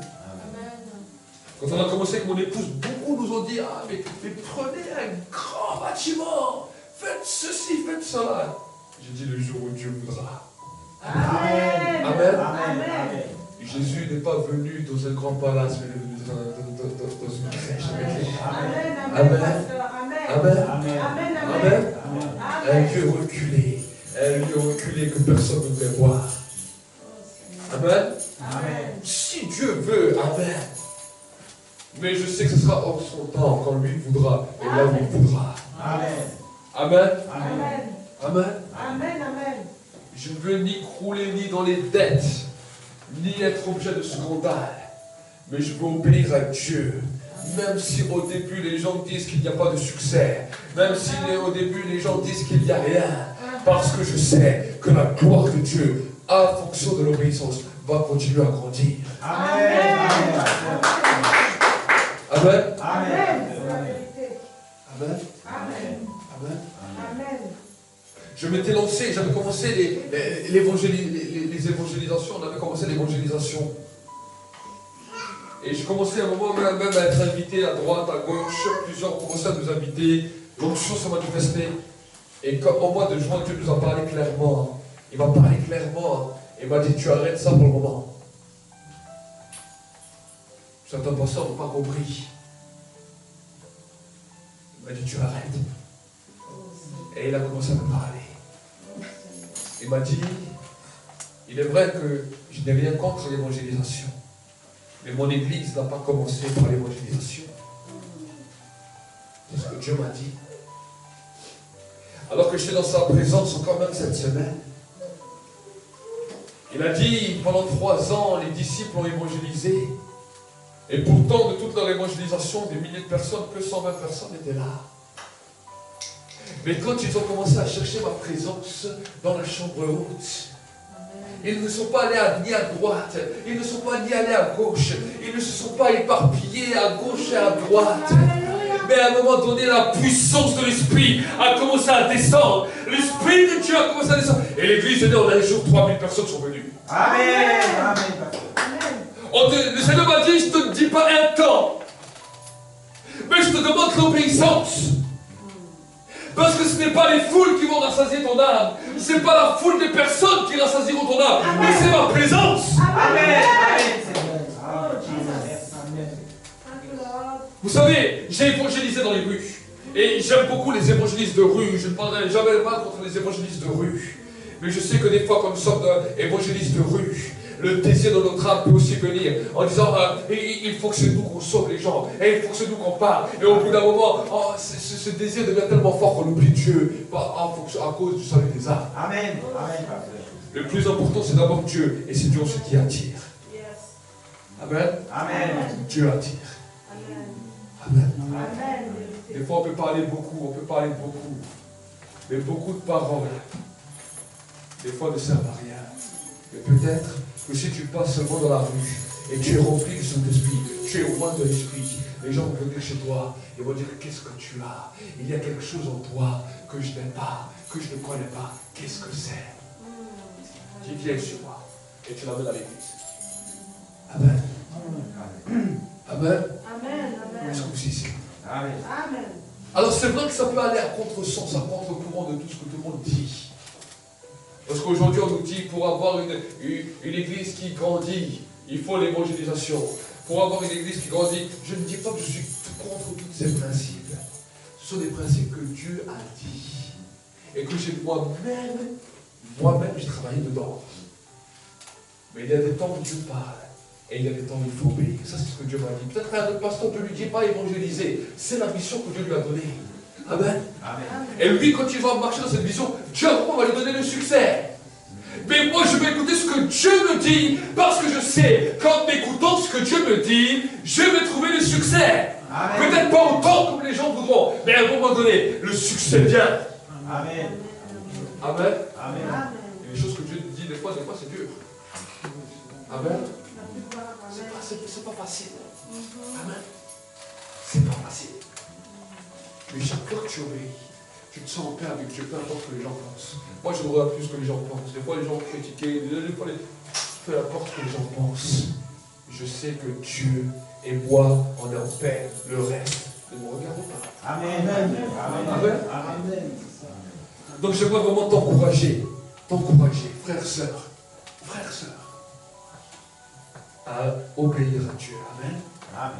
Alors Dieu te parle, c'est vrai dans la parole de Dieu, quand tu viens entendre le message de l'évangile, Dieu te parle dans ta maison quand tu ouvres ta Bible, Dieu te parle quand tu pries. Mais écoute, Amen. Amen. Écoute, sois attentif. Amen. Je me souviens un jour, j'étais à mon travail, j'étais en train de travailler, je louais Dieu, j'avais le temps de prier, de jeûner, j'avais les machines qui faisaient du bruit, moi j'avais les bouchons dans les oreilles, et je pouvais prier fort. J'étais heureux dans l'usine, je priais, je chantais. Et à un moment donné, alors que je suis en train de prier, en train de chanter, un homme passe. On avait parlé quelques mots, quelques jours avant, mais je ne le connaissais pas vraiment. Et là, Dieu me parle clairement. Il me dit, va le voir. Je dis, ok, je vais lui dire quoi? Il me dit, tu vas lui dire, tout ce qu'on t'a promis n'est qu'un mensonge, arrête cela et reste ici, ne pars pas. Je dis, ah, mais écoute, Seigneur, là je suis dans une usine, je suis pas à l'église. Hein. Je ne sais même pas de quoi tu me parles, qui lui a parlé. Il me dit, va seulement lui dire. Et là, tout d'un coup, j'ai dit, bon, allez, je vais chanter. Dès que je vais chanter, il n'y a plus de paix, plus rien. Et je pense qu'à cet homme. Et au bout d'un moment, je dis, bon, Seigneur, je vais t'obéir, je vais y aller. Et je vais aller le voir. Je lui dis, bonjour mon ami, viens voir, j'ai à te parler. Il me dit quoi? Il dit, j'ai un message de la part de mon Dieu. Je suis chrétien, je crois en Jésus, mais j'ai un message de sa part pour toi. Il me dit, ok, vas-y, dis-moi ton message. Et je lui dis la parole que Dieu m'a dit. Je lui dis, Dieu te dit la chose suivante, ceux qui t'ont demandé d'aller chez eux, tu dois refuser, je dois rester ici parce que c'est un piège, tu vas être détruit. Et là, tout d'un coup, la personne me regarde et reste figée, reste calme. Il me dit, je ne peux pas. J'ai dit, comment ça, tu ne peux pas? Explique-moi. Il me dit, je dois partir en Bretagne, on m'a proposé un poste en Bretagne, mais je ne peux pas. Je suis déjà sous pacte avec eux. Et il soulève son bras, et il avait un tatouage qu'il avait pacté avec eux pour partir, avec des puissances de ténèbres. Il me dit clairement, c'est quoi ce qu'il a fait? Je lui dis, écoute, moi je te dis la parole de Dieu. Je dis, si tu pars, c'est pour ta destruction. Dieu t'a parlé clairement, maintenant c'est à toi d'obéir. Et je suis reparti à ma place, je suis allé travailler. Je ne sais pas ce qu'il est devenu cet homme. Mais je sais une chose, c'est que j'avais un message à passer, et je suis allé le passer. Amen. Amen. Amen. Des fois, Dieu nous dit des fois des choses qui peuvent nous surprendre. Mais j'ai appris une chose, c'est qu'on doit commencer à obéir. Amen. Amen. Amen. Si tu es fidèle dans les petites choses, Dieu va te donner des grandes. Amen. Tu peux donner des grandes prophéties, ainsi parle l'Éternel. Mais quand Dieu te dit, regarde, lui, il n'est pas bien, va seulement lui dire, ne t'inquiète pas, tu dis rien. Amen. Amen. C'est plus fort que l'évangélisation. Je me souviens, un jour, je suis en train de travailler, et je travaille, et il y a une personne qui était à 2-3 postes de moi. Le Saint-Esprit m'arrête, il me dit, va voir cette personne. Cette personne a des douleurs au niveau de son dos, le bas du dos. Dis-lui que je la guéris. Je vais chez elle. Je suis au travail, je ne suis pas à l'église. J'ai écouté, voilà, je dis salut, tu as des douleurs à tel et tel endroit. Dieu te dit la parole suivante. Il te guérit. Jésus te guérit maintenant. Je suis retourné à ma place, je n'ai pas prié pour elle. Le lendemain, cette personne est venue chez moi, elle m'a dit, tu m'as fait quoi? Elle me dit, je cherche ma douleur, je ne la trouve plus. Depuis que tu m'as donné cette parole, toi, elle a disparu. Amen. Alléluia. Amen. Amen. Ça, c'est le Dieu que je sers. Ça, c'est le Dieu que j'ai connu. Amen. C'est ça que j'ai appris ces différentes années que j'ai marché avec lui. C'est ça qui a fait grandir ma foi. C'est ça qui m'a fait rester demeurer frais dans sa présence jusqu'à aujourd'hui. Depuis 2004. Amen. Ça, c'est le deuxième niveau de foi qui est vraiment important. Et maintenant, j'aimerais parler du troisième niveau. Ce qu'on appelle le niveau de l'exaucement. J'aimerais vous encourager à ouvrir votre Bible dans le livre de Matthieu 17, verset 5. Là, on va parler de l'exaucement. L'obéissance, c'est une chose qui va justifier ta vie, qui va pardonner tes péchés, mais l'exaucement est pour tous tes temps de prière. Matthieu 17, verset 5, regardez ce que la Bible nous dit.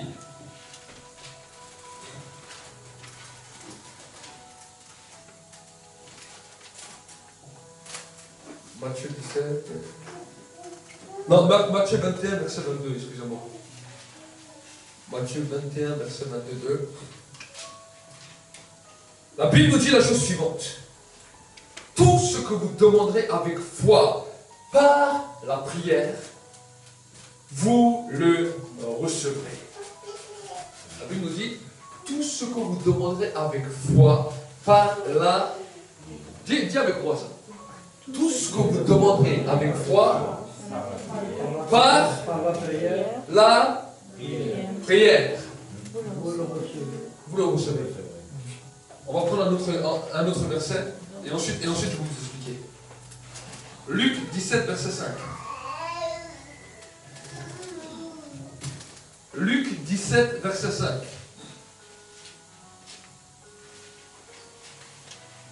Luc 17, verset 5. Ça, c'est important. Luc 17, verset 5. Regardez ce que la Bible nous dit. Les apôtres dirent au Seigneur, augmente-nous la foi. Et le Seigneur dit, si vous avez de la foi comme un grain de moutarde, vous diriez à ce mûrier, déracine-toi et plante-toi de la mer, et il vous obéira. Amen. Les deux sont liés. Parce que la Bible nous dit, ne mettez pas foi à tout esprit, mais éprouvez-les. La Bible nous dit, tout ce que vous demanderez par la foi dans la prière, vous le recevrez. Et Jésus nous dira encore plus loin, il dira, si vous avez de la foi comme un grain de moutarde, vous direz à cette montagne, déracine-toi dans la mer et elle t'obéira. Pourquoi la Bible nous dit ça? La foi de l'exaucement est une foi qui s'exerce que quand tu es dans la prière. Pourquoi? Elle s'exerce dans la prière, mais pas à n'importe quel moment de la prière. Il y a un temps où tu vas commencer à prier. Tu vas commencer à prier. Alors je vais vous donner un exemple pour que vous compreniez. Vous priez, vous priez. Ce n'est pas quand tu commences à prier qu'il faut que tu demandes. Il faut que tu crées une atmosphère. Amen. Dans laquelle les anges vont venir chanter avec toi, louer avec toi, jusqu'à un moment où le cœur du Père est touché. La Bible nous dit, quand tu pries, entre dans le secret de ta chambre et prie ton Père qui est là dans le lieu secret. Il y a un moment dans le temps de prière où le ciel s'ouvre. Ou à un moment donné où peut-être tu étais rentré dans la prière, mais tu étais découragé. Mais tu as chanté peut-être 30 minutes, 40 minutes, tu as adoré Dieu. Tu as prié, tu l'as loué, tu l'as adoré. Tout d'un coup, une joie vient sur toi. Une paix vient sur toi. Quelque chose de surnaturel commence à te toucher. À ce moment-là, sache que le ciel est ouvert. Et là, même si tu as la plus petite des foi, tout ce que tu demandes avec foi dans la prière, tu le reçois maintenant. Le problème, ce n'est pas la demande. Le problème, c'est quand tu fais la demande. Parce que la dimension de foi qui libère les choses se fait à un moment précis. C'est pour ça, même dans l'église, c'est pas au début, des fois, quand on commence à chanter ou prier, que je vous dis maintenant, prophétise ou déclare. Mais il y a un moment où je sors dans l'esprit, que là le ciel est ouvert, et que là c'est plus fort même que l'imposition des mains, peut-être à la fin de culte, où si toi tu mets ta foi en action, à ce moment-là, les malades reçoivent leur guérison, ceux qui ont des problèmes avec les esprits reçoivent leur délivrance, la puissance du miraculeux commence à libérer tout ce que tu as besoin. Et il y a des fois des gens qui passent à côté de ça, parce que c'est à ce moment-là où le diable te dira, ne demande rien, juste la présence de Dieu suffit. Ça, c'est la religiosité. Parce que Dieu sait que si tu demandes quelque chose, le diable sait que si tu demandes quelque chose, à ce moment-là, tu reçois l'exaucement. La religion nous apprend à ne rien demander à Dieu trop grand. La foi nous apprend à demander les choses les plus folles à Dieu. Amen. Est-ce que tu comprends? Yes. Seulement, c'est pas quand toi tu décides, mais c'est quand l'atmosphère du ciel est ouverte et que tu déclares une parole, ta parole devient comme une déclaration de Dieu sur terre. C'est pour cela que vous savez, le diable vient des fois à ce moment-là et dit vous savez, c'est marrant, quand des fois l'onction descend fortement, quand le ciel est ouvert, c'est là où tout d'un coup, quand tu entends un peu les paroles des fois des gens, tu entends les gens qui disent Seigneur, je suis tellement malheureux, je suis tellement triste, aie pitié de moi. Cette parole que tu es en train de sceller, mais c'est toi qui scelles ça sur ta vie, mais tu es un insensé. Tu vas sortir de ce lieu, tu vas être malheureux toute la semaine. Oh my God. Parce que quand le ciel était ouvert, on lui dit Seigneur, je prophétise des changements. Amen. Tu utilises cette ouverture du ciel pour donner du droit à Satan.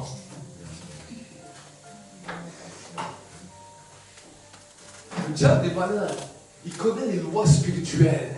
Il connaît les règles spirituelles. Mieux que toi. Il sait quand tu dois déclarer une parole de foi, c'est là où il va te mettre le plus de tristesse. Et là, il va te montrer toute ta vie. Oh, regarde, tout le monde t'aime, tout le monde, personne ne t'aime. Et il va te dire, oh Seigneur, personne ne m'aime. Tu sais que le ciel est ouvert, ton esprit sait que le ciel est ouvert, mais tu es déréglé parce que tu n'as pas été enseigné. Et tu sors de ce lieu, tu dis, la présence de Dieu était magnifique, tu mènes une semaine terrible. Oh Seigneur, je suis tellement malade, tu es encore plus malade dans la semaine. Et les gens disent, mais comment ça se fait? Je suis allé à l'église, la présence de Dieu était là, l'onction de Dieu était là, et pourtant je sors encore plus malade, encore plus malheureux qu'avant. Est-ce que vous comprenez? Par contre, si tu saisis ces règles, et c'est pour cela qu'il est important de te débrouiller de toi-même avant que tu rentres dans cette atmosphère. De dire, Seigneur, je laisse mes soucis, je laisse mes tracas, je veux changer ma mentalité. Parce que quand le ciel s'ouvre, je ne veux pas passer à côté. Amen. Amen. Amen. Des fois, le diable dit, non, tu n'as pas besoin de venir à l'église. Là, je sais pas, parce qu'il sait qu'à un moment donné, dans l'église, le ciel est ouvert. Chez toi, tu n'arrives pas par toi-même. Tu as beau essayer, des fois, le ciel est fermé. Mais quand tu es habitué, après dans l'église, tu vas chez toi, le ciel s'ouvre. Et quand tu marches, le ciel s'ouvre. C'est ça qu'on appelle le don de foi. Amen. Amen. Quand tu commences à exercer la foi, même la plus petite, Dieu te donne quelque chose qu'on appelle un don spirituel, qu'on appelle le don de foi, qui est accompagné souvent par la guérison et par les miracles. Et je me souviens un jour, en 2004, la première fois que ce don a commencé à se manifester en moi, je suis allé dans la rue, je parlais avec des gens, j'ai discuté avec les gens, et tout d'un coup, je me suis retrouvé devant le Monoprix à Toulouse, et je parle à 2-3 filles, je me souviendrai toujours. Et jusqu'à là, rien ne s'était produit. Je parlais aux gens, mais après je partais. Et là, à ce moment-là, c'est comme si le ciel s'ouvrait et quelque chose a commencé à pousser à l'intérieur de moi au point que j'avais une telle foi que je croyais que tout pouvait devenir possible à ce moment-là. Et j'avais l'impression que j'étais là, mais que je n'étais plus là, que j'étais parallèle avec ces personnes. Et même eux-mêmes m'ont regardé, m'ont dit, mais il y a quelque chose de spécial qui se passe, on dirait que tout peut devenir possible. Des païens qui commencent à dire ça. Et tu as l'impression que tout peut devenir possible à ce moment-là, à ce temps-là. Et vu que je ne savais pas trop comment l'exprimer, je suis parti, j'ai laissé ce temps. Mais après le Saint-Esprit, après des années, le Saint-Esprit a commencé à m'enseigner. Il m'a dit, chaque fois qu'une atmosphère commence à se produire comme ça, dis aux gens de mettre leur foi. C'est pour ça des fois quand je prends la louange, je prends la guitare, je fais la louange. Même si toi tu te dis, mais pourquoi le pasteur me dit maintenant de prophétiser? Pourquoi maintenant le pasteur me dit de dire quelque chose? Parce que je sais, je ressens, je vois dans l'esprit que c'est à ce moment-là qu'il faut le dire. Pas après, dis avant, c'est maintenant. Et souvent le diable me dit, mais tu n'as pas cette foi, mais regarde, tu es encore pécheur, mais encore... Laisse ça de côté et dis, Seigneur, je prends cela. Et ça, quand j'ai reçu tout ce que tu m'as donné, ensuite, je dis à tes pieds, je dis, Seigneur, c'est vrai que je suis un pécheur, je ne mérite pas, mais merci pour ta grâce. Amen. Amen. Amen. Amen. Pierre, c'est la même chose. Il va comme ça. Il a vu Jésus faire beaucoup de choses. Il n'a pas demandé grand-chose à Dieu. Mais à un moment donné, il a péché toute la nuit. Et il a dit, maître, on a péché toute la nuit. Ah, j'ai plus envie de prier. Je laisse tomber. Jésus a dit, écoute-moi. Prends ton filet et jette-le du côté droit. Et Pierre, il dit, mais je suis fatigué. Jésus lui dit, écoute-moi seulement. Pierre lui dit, sur ta parole, je vais jeter ce filet. Il a jeté les filets. Il a eu une telle quantité de pêche que ça lui a fait 3 ans de salaire. Pendant 3 ans, il n'avait plus besoin de travailler parce que la pêche était tellement miraculeuse que pendant 3 ans, il pouvait marcher avec le Seigneur sans travailler. Et quand il a vu ça, il s'est jeté aux genoux du Seigneur. Il a dit, Seigneur, retire-toi de moi, je suis un homme pécheur. Amen. Obéissant. Même les disciples n'ont pas fait les choses à la... Ils ont arrêté de travailler que quand ils ont eu la pêche miraculeuse. 3 ans. 3 ans, ça leur a suffi pour pouvoir marcher avec le Seigneur et être toujours avec lui. Amen. Est-ce que vous saisissez? Yes. Ils n'ont pas agi comme des fous. Ils n'ont pas agi comme des insensés. Jésus leur enseignait les règles. C'est ça qui ont fait d'eux des pères de la foi, des pères de l'Église. Des hommes, des femmes qui étaient capables d'enseigner l'Église après, de travailler dans l'Église primitive, d'envoyer des missionnaires, de travailler dans une nouvelle dimension, parce qu'ils avaient compris comment obéir à Dieu. Amen. Amen. Amen. L'Église a besoin de revenir sur ses principes. Et c'est pour cela que vraiment le Saint-Esprit m'a parlé. J'avais déjà parlé sur les 3 dimensions de foi. Mais le Saint-Esprit m'a demandé d'approfondir, de continuer à vous enseigner, de continuer que vous puissiez grandir et que la foi dans cette semaine, la foi dans les semaines à venir va être plus forte. Amen. Amen. Amen. Nous allons prier. Nous allons prier. Nous allons prier. Ferme tes yeux à ta place. Et j'aimerais que quelque chose puisse se produire dans ton esprit. Un bouleversement ce matin puisse se produire. Ensuite, la Sainte Seine va passer. Mais avant que la Sainte Seine passe, j'aimerais que tu puisses devenir un homme de foi. Une femme de foi. Pas simplement parce que tu étais 20 ans dans l'église ou 30 ans dans l'église, ça, tu peux être 40 ans dans une église et avoir aucune foi. Mais par contre, un homme, une femme qui va mettre la différence, qui va marquer la différence. Non seulement dans la croyance que Dieu existe, mais aussi dans l'obéissance à la parole de Dieu et dans tes exaucements de prière. Si tu sais quand demander, quand mettre ta foi en action, même si tu as la foi la plus petite au monde, tu auras tous les exaucements que tu as demandé. Tu peux avoir la plus grande foi, si tu ne sais pas où la placer, tu n'auras aucun exaucement. Jésus n'a pas parlé d'une grande foi, Jésus a parlé d'une petite foi, mais au bon moment. Le temps où le ciel s'ouvre. Et j'aimerais te dire que maintenant, à ce moment-là, le ciel est ouvert.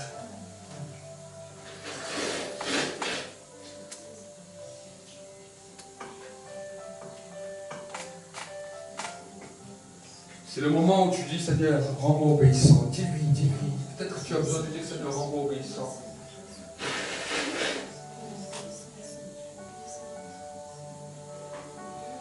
Rends-moi obéissant. Rends-moi conséquent. Tu ne peux pas vivre des exaucements si tu n'as pas une vie de prière. Tu peux vivre des exaucements dans la prière. Tu peux vivre des exaucements dans ta foi sans vie de prière, c'est impossible. C'est peut-être ta vie de prière était saccadée. Alors dis, Seigneur, fortifie-moi pour que je puisse avoir une vie de prière ferme et que quand le ciel s'ouvre, je mets ma foi en action. Chaque jour, Dieu veut ouvrir le ciel pour toi. Écoute bien cela. Le Saint-Esprit est en train de te dire, chaque jour, je veux ouvrir le ciel pour toi. Chaque jour, je t'attends. Mais où es-tu quand j'ouvre le ciel? Où es-tu quand je veux ouvrir le ciel? Où es-tu quand je veux faire pleuvoir une pluie de bénédiction sur toi? Où es-tu quand je veux venir intervenir au moment où tu en as besoin?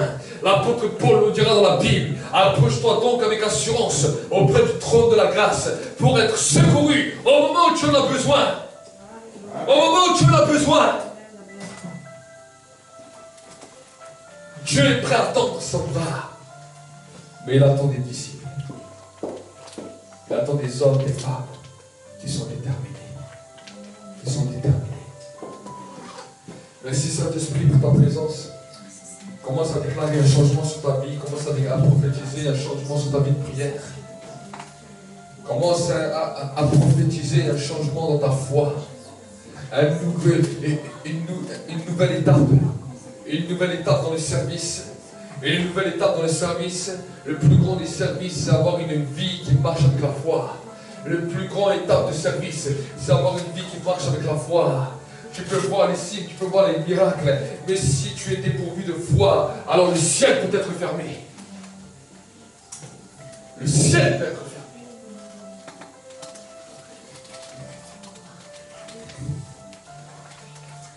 Seigneur mon Dieu, mon roi, que la vie de prière soit des prières de foi, pas des prières religieuses, pas des prières, Seigneur mon Dieu, mon roi, qui ne mènent nulle part, mais que ça devienne des hommes et des femmes de foi, avec la louange et l'adoration, jusqu'à ce que le ciel s'ouvre. Pas des lamentateurs, des gens qui se plaignent, des gens qui sont tristes, des gens qui sont découragés, mais des gens qui savent mourir à eux-mêmes, des gens qui savent poser leur vie au pied de la croix, qui savent dire Seigneur, je ne veux pas regarder sur ma propre vie, je ne veux pas regarder sur mes propres faiblesses, mais je veux regarder sur toi. Je veux croire, Seigneur mon Dieu, mon roi, que toi tu m'emmènes dans un nouveau temps, dans une nouvelle étape. Oui, Seigneur.